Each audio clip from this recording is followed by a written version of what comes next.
आज इस वीडियो में हम जानेंगे कि क्या लियोनार्डो दा विंची ने मोनालिसा की पेंटिंग बनाई थी। क्या वो एक एलियन थी? आखिर क्यों लियोनार्डो दा विंची को 14 साल लग गए मोनालिसा की पेंटिंग बनाने में? आज मोनालिसा की पेंटिंग की कीमत कितनी है? 23 जून 1852 को लूक मास्परो नाम के एक यंग फ्रेंच आर्टिस्ट ने पेरिस के एक होटल की चौथी मंजिल से कूदकर अपनी जान दे दी। वो मोनालिसा की रहस्यमयी मुस्कान के लिए पागल था, उसकी सुंदरता पर मोहित था। उसने एक सुसाइड नोट भी छोड़ा जिसमें उसने मोनालिसा के लिए अपने प्यार और सालों के इंतजार के बारे में बात की थी।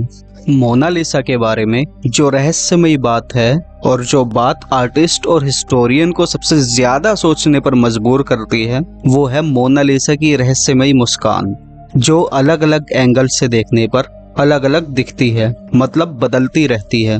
पहले ये तस्वीर मुस्कुराते हुए दिखती है, फिर ये मुस्कान फीकी पड़ जाती है और फिर गायब हो जाती है।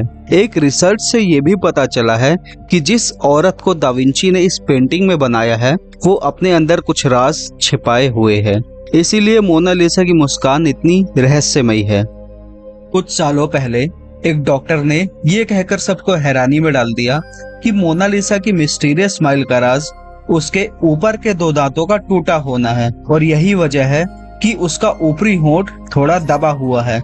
सन 2000 में हार्वर्ड के एक न्यूरो साइंटिस्ट डॉक्टर मार्गरेट ने बताया कि मोनालिसा की मुस्कान बदलती नहीं, बल्कि इंसान का माइंडसेट बदलता है। मतलब ये आपके दिमाग का खेल है। आप जैसा मोनालिसा के चेहरों को देखना चाहते हो, ये आपको वैसा ही दिखेगा। ये इस चीज पर भी डिपेंड करता है कि आप किस चीज पर फोकस कर रहे हो। लियोनार्डो दा विंची ने मोनालिसा को 1503 में बनाना शुरू किया था और वो 1517 तक इस पे काम करते रहे। उनको सबसे ज्यादा समय मोनालिसा के होंठ बनाने में लग गया था। मोनालिसा के होंठ बनाने में विंची ने 12 साल लगा दिए और पूरी पेंटिंग बनाने में उनको 14 साल का समय लग गया था। ये बात तो सच है कि मोनालिसा एक बेहद खूबसूरत पेंटिंग है और शुरू से ही ये काफी मशहूर है, लेकिन ये इतनी मशहूर कभी नहीं थी जितनी ये तब हुई जब पेरिस के लूवर म्यूजियम से इसे चुरा लिया गया। दुनिया की सबसे मशहूर पेंटिंग को दुनिया के सबसे बड़े म्यूजियम से चुरा लिया जाना एक बड़ी हैरान करने वाली घटना थी, लेकिन उससे भी ज्यादा हैरान कर देने वाली बात तो ये है कि इसकी चोरी के इल्जाम में जिस आदमी को शक के घेरे में लिया गया, वो हमारे एक और महान पेंटर पैब्लो पिकासो थे। जी हाँ, शुरुआत में पैब्लो पिकासो पे इसे चोरी करने के इल्जाम लगे, लेकिन इसके बाद काफी पूछताछ और इन्वेस्टिगेशन के बाद उनसे ये आरोप हटा लिए गए। वो कौन था जिसने मोनालिसा की पेंटिंग को 21 अगस्त 1911 के दिन चुराया था? लेकिन उस दिन इस चोरी की तरफ किसी का ध्यान ही नहीं गया और इसे अगले दिन नोटिस किया गया। लूवर म्यूजियम को इन्वेस्टिगेशन के लिए 1 हफ्ते तक बंद कर दिया गया, इस कंफ्यूजन की वजह से कि शायद पेंटिंग को म्यूजियम में ही कहीं और रख दिया गया होगा। बाद में पता चला कि मोनालिसा को लूवर म्यूजियम के एक ही वर्कर विंसेंजो पेरुजिया ने चुराया था। वो म्यूजियम के एक छोटे से कमरे में छिप गया था। म्यूजियम बंद होने के बाद वो पेंटिंग को कोट में छुपाकर फरार हो गया।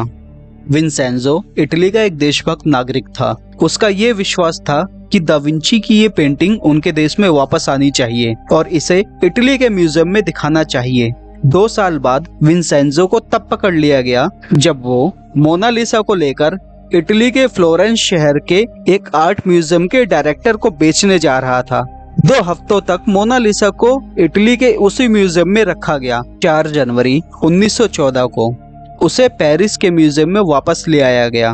विंसेंजो को उसके क्राइम के लिए 6 महीने की जेल हुई, लेकिन इटली ने उसकी देशभक्ति के लिए उसका स्वागत किया। मोनालिसा की एक जुड़वा पेंटिंग भी मौजूद है जो बिल्कुल दा विंची की मोनालिसा की तरह ही दिखती है।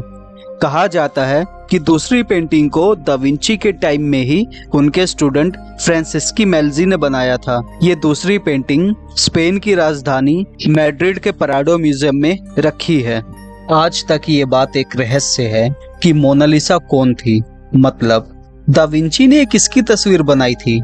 ये कोई औरत थी या कोई एलियन जिसको दा विंची ने देखा था? ज्यादातर स्कॉलर्स का ये मानना है कि इस पेंटिंग में जो तस्वीर है वो लीजा घेराल्डिनी की है, जो कि फ्लोरेंस की एक इटालियन औरत थी। लेकिन एक थियरी ये भी कहती है कि मोनालिसा दा विंची की खुद की एक तस्वीर है। मतलब उन्होंने इस पेंटिंग में खुद को एक औरत के रूप में बनाया है। इस खूबसूरत पेंटिंग को नुकसान पहुंचाने की कोशिशें हो चुकी हैं। 1956 में एक बोलिवियन टूरिस्ट ने मोनालिसा पे एक पत्थर फेंका था, जिसकी वजह से मोनालिसा के बाएं हाथ की कोहनी के पास एक छोटा सा निशान बन गया। बाद में इसे रिस्टोर तो कर दिया गया, लेकिन ये निशान अब भी हल्का दिखता है। एक आदमी ने इस पेंटिंग पर एसिड फेंका था। इसके बाद मोनालिसा की सिक्योरिटी को देखते हुए इसे बुलेट प्रूफ ग्लास के अंदर रख दिया गया।